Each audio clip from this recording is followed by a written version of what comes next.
Olá, preparei uma mensagem da semana aqui, baseada no que vai acontecer, né, essa semana, que são o culto, né, aos antepassados, aos finados, né, um feriado tão importante. Eu queria falar um pouquinho, né, sobre essa prática, é uma cultura aqui do país. Queria falar um pouquinho sobre a questão de fracasso, né? O que é o fracasso, e também sobre destino e pré-destino, né? Que está ligado aos nossos antepassados. Eu não sei se vocês sabem, né? Eu pratico, né, a fé messiânica ultimamente, mas já passei por várias religiões, né? Fui católico, batizado, participei de centro espírita, fui para Umbanda, fui ver, né, o que era, né, o que são essas fés, esses tipos de fés, essas religiões, e me encantei com todas elas e aprendi com todas elas. E ultimamente, recentemente, eu venho estudando e me aprimorando a mais nessa parte espiritual, nessas práticas, né? Nessa parte mais pragmática da messiânica. E não sei se vocês sabem, aqui no Brasil tem um lugar, né, com um valor muito especial para nós messiânicos, conhecido como o protótipo do paraíso terrestre, ou simplesmente solo sagrado. É aqui na represa de Guarapiranga, né, que fica às margens da represa de Guarapiranga, na cidade de São Paulo. E ele foi construído pelas mãos dos próprios fiéis, né, da igreja. E amor, né? Muito amor impregnado aí na ajuda, né, dessa construção do protótipo do paraíso.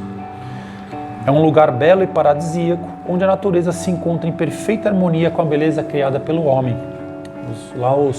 As paredes são as árvores e o teto é o próprio céu, né? Quem não pôde ainda ver, vale a pena, né? Como forma de se aprimorar, de se elevar. Lá são igualmente realizados cultos mensais de agradecimento e alguns cultos especiais em que as pessoas de todo o Brasil se reúnem para orar e desfrutar de momentos paradisíacos, né? E por que falar de antepassados, né? Porque amanhã finados, e estatisticamente eles gostam desse momento, né? Os nossos antepassados ficam esperando esse momento ansiosamente, da gente fazer aí as orações, de estarmos junto com eles, né? Acredito eu que em todo o ano, mas especificamente amanhã, dia 2, né? Dia 2 de novembro, é um dia bem especial e marcante por conta disso. Então, mesmo para quem não acredita, vai lá, faz suas orações, vai lá no cemitério, né? Leva lá suas flores, independente de religião, que vale a você pensar, né? A gente chama de sonen, né? Elevar pensamentos positivos para as pessoas que já foram, né, da sua linhagem ou da sua família. Todos nós somos a síntese de milhares de antepassados. Isso já foi comprovado pelas pesquisas com o código genético, o DNA. Nossos antepassados continuam vivos no mundo espiritual e estão constantemente nos influenciando, seja espiritual, mental ou fisicamente. Por essa razão, a felicidade deles se reflete na nossa própria felicidade. Então, a ideia é não só amanhã, mas, se possível, todos os dias, né? E eu tomei esse cuidado aqui em casa quando eu coloquei, né, o altar, né? Assentando Deus, assentando os antepassados, fazendo oração a eles todas as manhãs, a todos os dias. Então, quando a família do falecido lhe presta homenagens póstumas e ofícios religiosos, ou quando seus descendentes praticam o amor ao próximo e trabalham em benefício da sociedade e da nação, somando o bem e a virtude, isso ajuda a acelerar a purificação dos espíritos dos antepassados. Não sabe como eles foram, né? A gente não sabe como eles foram necessitando ou não, né, de ajuda, seja física, seja mental, seja financeira, né? Alguns lá atrás, né, então meus bisavós, como que eles faleceram, como que eles viveram, o que que eles precisaram, né? Então, sem julgamentos, eles ainda precisam dessa elevação lá sim, né? Por esse motivo, o amor e a devoção filial devem ser praticados não só quando os pais ainda estão neste mundo. E recentemente eu perdi, né, o meu pai e faço as orações para ele sim, através dessas práticas religiosas, mas muito mais através de ofícios religiosos e do altruísmo, quando eles já se encontram no mundo espiritual. Costuma-se dizer, os filhos querem colocar em prática a devoção filial quando seus pais já não existem. Quem diz tais palavras desconhece como é aquele mundo, né? Então a gente pode também estar dedicando para eles, né? Dedicação é uma forma de voluntariado praticada com desejo sincero de servir a Deus. É um exercício para nossa evolução espiritual e, portanto, precisa ser espontânea e feita com muita alegria.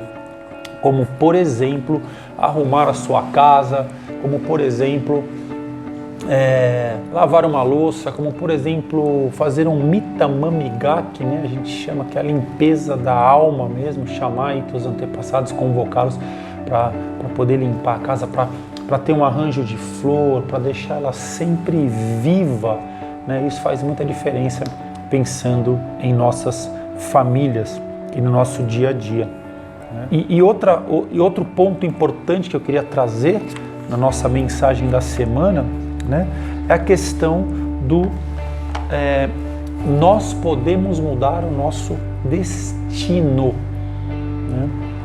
Pensando ainda nesse plano espiritual, né? Então, para falar de destino, é preciso que se saiba que as pessoas muitas vezes pensam que predestino e destino significam a mesma coisa. A diferença, no entanto, é radical. O predestino é algo que já está determinado desde antes do nascimento, ao passo que o destino pode ser definido pelo ser humano. Então o predestino você combinou com o cara lá de cima, olha, eu vou descer para fazer tal coisa. Pena que a gente esquece, né, da nossa verdadeira missão, do nosso real combinado lá antes de descer aqui nesse plano. Todos já devem ter vivido a situação de seus desejos e aspirações não se realizarem com facilidade. Isso se deve, como disse, aos limites do predestino de cada indivíduo, que já estão determinados e, evidentemente, não podem ser ultrapassados. Reflitam sobre isso. Por conseguinte, seria essencial a pessoa conhecer claramente os limites de seu predestino. Todavia, isso é muito difícil. Aliás, pode-se dizer que é quase impossível. O desconhecimento desse limite leva o ser humano a traçar planos superiores à sua capacidade e ter esperanças descabidas que o levam ao fracasso. Se nessas ocasiões ele se der conta disso, recuar e depois começar de novo, certamente o sofrimento será menor. Todavia, por não conhecer os limites do predestino, ele persiste a todo custo em seus planos, o que acaba aumentando o seu fracasso. Evidentemente, isso decorre também pelo fato de subestimar o rigor do mundo. Assim sendo, a maioria das pessoas falha nas tentativas de recuperação ou encontra empecilhos para recomeçar. Só tomando consciência da realidade após amargas experiências. Felizes aqueles que conseguem despertar para isso, pois, lamentavelmente, há muitas pessoas que, mesmo chegando ao estado de extrema infelicidade, permanecem até a morte sem despertar para essa realidade.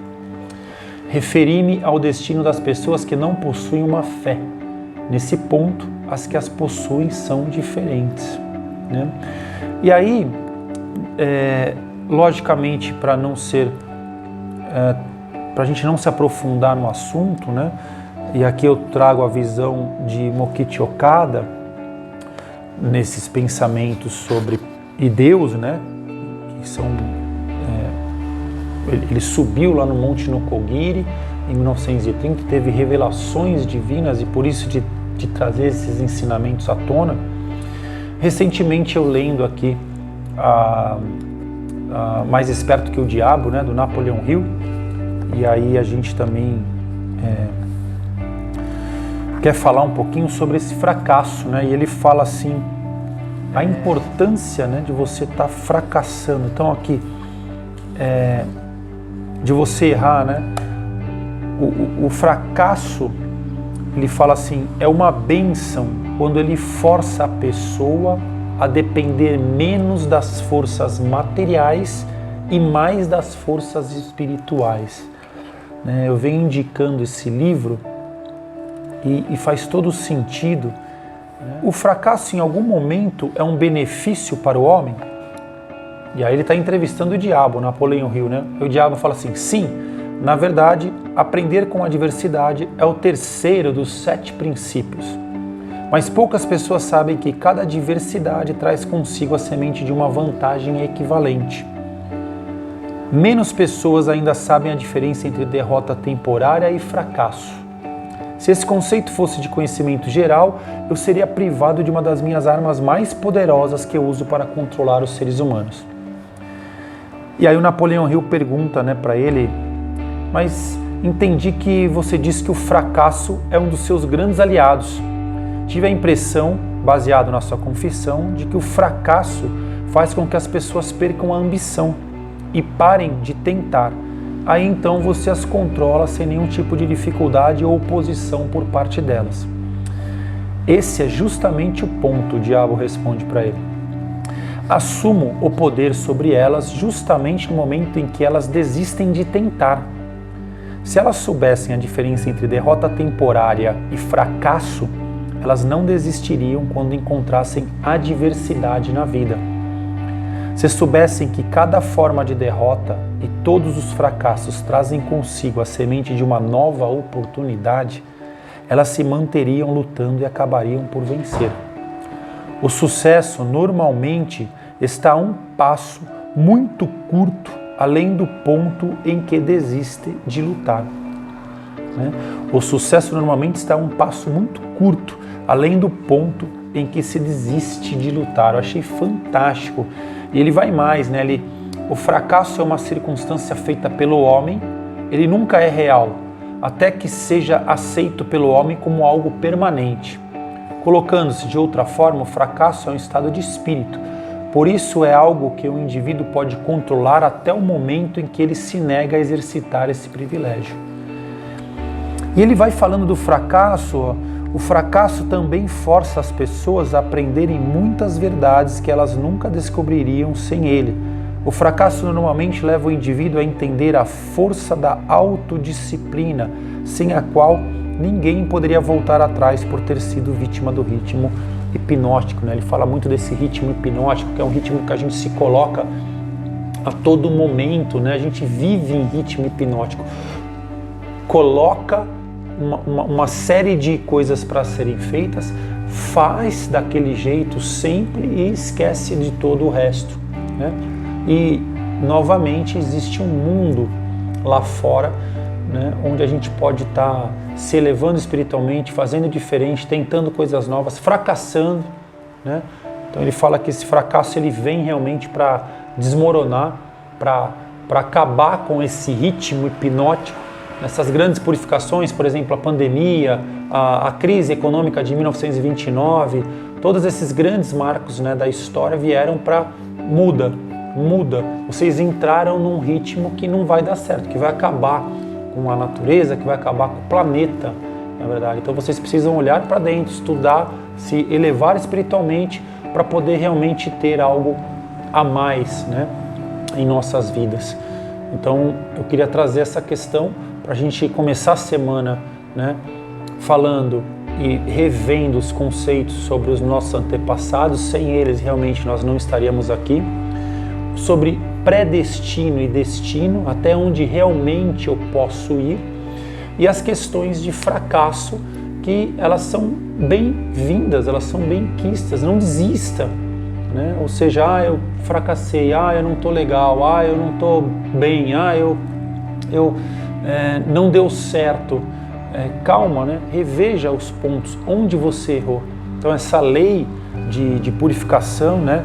Ele fala, eu entendo que quando eu falo de lei de purificação, é a mesma do ritmo hipnótico que ele fala, e também de uma outra lei que ele fala, da lei da compensação, que Ralph Waldo Emerson, né, chamava de lei de compensação, ou Napoleão Hill chama de lei do ritmo hipnótico, e Mukichi Okada chama, né, de lei de purificação. Quando chega um momento de muita mácula, de muita sujeira em nossas vidas, pelas falas, pelo ritmo que a gente coloca mesmo, né?